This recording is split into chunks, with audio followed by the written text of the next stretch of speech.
Hello and welcome to PressTV's news analysis. I'm Tahrir. It's called the Freedom Flotilla 2, with activists from 22 countries with one purpose in mind: to reach the Gaza Strip to deliver much-needed humanitarian aid, a 4-year-old siege deemed illegal according to international law. Facing delays due to Israeli sabotage on their boats, according to the activists, the American participants also had a surprise: the U.S. announcement that the flotilla could provoke actions by Israelis and that they could face criminal prosecution.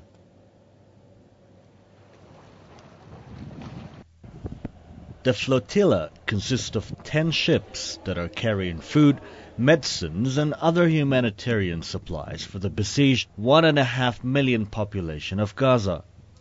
An American boat has also joined the flotilla, Audacity of Hope, docked in the Greek port of Prema, ready to sail to Gaza. This banner shows the humanitarian nature of the work. One particular person is among the passengers, a U.S. Army colonel turned activist. Ann Wright, 64, resigned from the Army in protest against the Iraq War. On behalf of the U.S. boat to Gaza, the Audacity of Hope, to welcome you, the members of the international press and the Greek press, to our unveiling of our ship. Wright slams Israel's siege in Gaza. These people who have come from all over the United States to challenge a horrible blockade for the people of Palestine. The boat engineer rejects Israel's claims that the flotilla is carrying weapons to Gaza. We're unarmed, mainly unarmed civilians. We don't have any weapons on board. The images of the bloody Israeli attack on Turkish vessel Mavi Marmara still haunts the activists. Yes, they have killed, and I would hope that didn't turn into a thirst for blood. Israel's threats to take action against any aid flotilla headed for Gaza has failed to intimidate the activists, which show the Palestinian plight has not been forgotten after all. Well, I'm hopeful that we will be safe, but who knows? We don't know. So, of course, there is some fear, there's some apprehension, there's some concern, but we've come very far. And the people of Gaza and the people of Palestine generally really need us as a world. They need, all of us. Well, a lot of determined people there. Let's find out about their plight and what it means in terms of the people of the Gaza Strip. Joining us, member of the Swedish ship to Gaza, Dr. Victoria Strand, who is in Athens, and also from the International Solidarity Movement, Joe Cutrone, who joins us from the Gaza Strip. Thank you both for joining us in this PressTV news analysis. Let me start with you, Dr. Strand. General question: is the aim of this flotilla to reach the Gaza Strip against the law? Excuse me, I couldn't really hear what you were asking. It's a very general question. Noisy. It's a very general question. The aim of this flotilla to reach the Gaza Strip, is it against the law? No, we don't believe it is against the law because the siege is actually not a legal siege, and it hasn't been accepted by the international community, by United Nations, by the European Union, for instance. They also call it counterproductive. They don't have the right to have this siege, and it is not only a siege against bringing weapons into Gaza, it's also a blockade against, for instance, exporting goods, against people moving, being able to get health care that they are allowed to have. So it's absolutely illegal.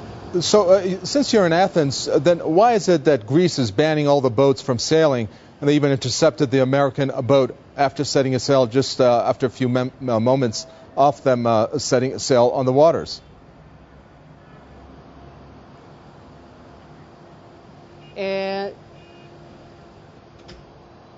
I couldn't really hear what you said, sorry. Well, even before the flotilla setting sail, we had the American boat, which was intercepted by the Greek authorities, or the Greek police, who manned the waters there. and also then had made an announcement that they have barred the flotilla altogether, any of the boats, to set a sail. Why would they make a decision like that? It makes it sound like it's something illegal that this flotilla wants to do. I think they left because we are all supposed to gather out on the free water. There are several boats that have already left, and it's only the ships that are here in Athens that have been stopped. Okay, let me go to Joe Catrone. Joe Catrone, why is Israel so bent on stopping the flotilla from reaching the Gaza Strip? Israel's bent on stopping the flotilla from reaching the Gaza Strip because it knows that it's what it is. It's an act of solidarity with a struggle for freedom and equality here by Palestinians who have been oppressed by the Zionist project since 1948. And it's terrified by the growing surge of global support for the Palestinian struggle, and that's what it wants to stop at all costs. Dr. Strand, let me go back to you, since you are one of the participants in the Swedish ship. The organizers have said Israel had sabotaged a couple of the boats. Tell us what your interpretation of that is. I mean, could it mean that if the flotilla manages to set sail, that Israel perhaps may find it justified to act against the flotilla? We have been sabotaged, as you know, two of our ships, the Swedish-Greek ship and also the Irish ship. And I have been looking at the marks of what has happened with the propeller axis, and this is not kind of a technical problem as someone from IDF stated it could be. I can say that we have been to the European Parliament. Our European members of Parliament were there, and everyone is very surprised by the fact that we are not allowed to leave now with our ships, because we are Swedish citizens, for instance. We are within the European Union, and we should have the right to leave Greece. And we are very surprised by the fact that it seems that the siege has been somehow outsourced outside the shores of Gaza, and is now that Greece is taking part in the siege.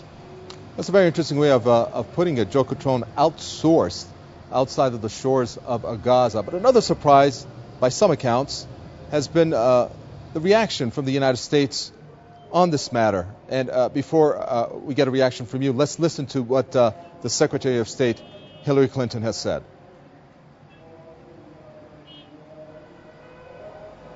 We do not believe that the flotilla is a necessary or useful effort to try to assist the people of Gaza, and we think that it's not helpful for there to be flotillas that try to provoke actions by entering into Israeli waters and creating a situation in which the Israelis have the right to defend themselves. Okay, Joe Catrone, three things I picked up. You tell us what you thought. And one was the flotilla could provoke actions in Israeli waters, the second point. And then the third, that Israelis have the right to defend themselves. Do you think the U.S. is giving the green light for Israel to attack unarmed civilians from the United States? I'm sorry, could you repeat the first part of your question? Well, there were three things I picked up from this, and of course your viewpoint is important here. One, flotilla could provoke actions, as Hillary Clinton said, in Israeli waters. And that was another interesting point. And then finally, for Israelis, they have the right to defend themselves. Do you think that's a green light that's given by Israel, by the United States, for Israel to attack unarmed civilians, in this case in point being the ones from the United States on board their ship? Well, with regard to her comment about Israeli waters, that's just another indication of Hillary Clinton's ignorance, something that I wouldn't think would surprise anyone a great deal by now. Of course, the flotilla is a provocative action. It's intended to demonstrate the criminality of this siege and the Zionist occupation as a whole. Its goal has never been the delivery of humanitarian aid alone. There are, I think, a total of 10 ships, 2 of which are carrying aid. The focus is on solidarity with the Palestinian people and their struggle for liberation. And in terms of the U.S. offering Israel a green light, Unfortunately, the history of Israeli-U.S. relations has been a history of green lights. My country's governments have never been willing to stand up to Israel, even when Israel was slaughtering our own military personnel, as in the case of the USS Liberty. So, unfortunately, the shameful statements we're seeing coming out of Washington right now are par for the course. Nothing new.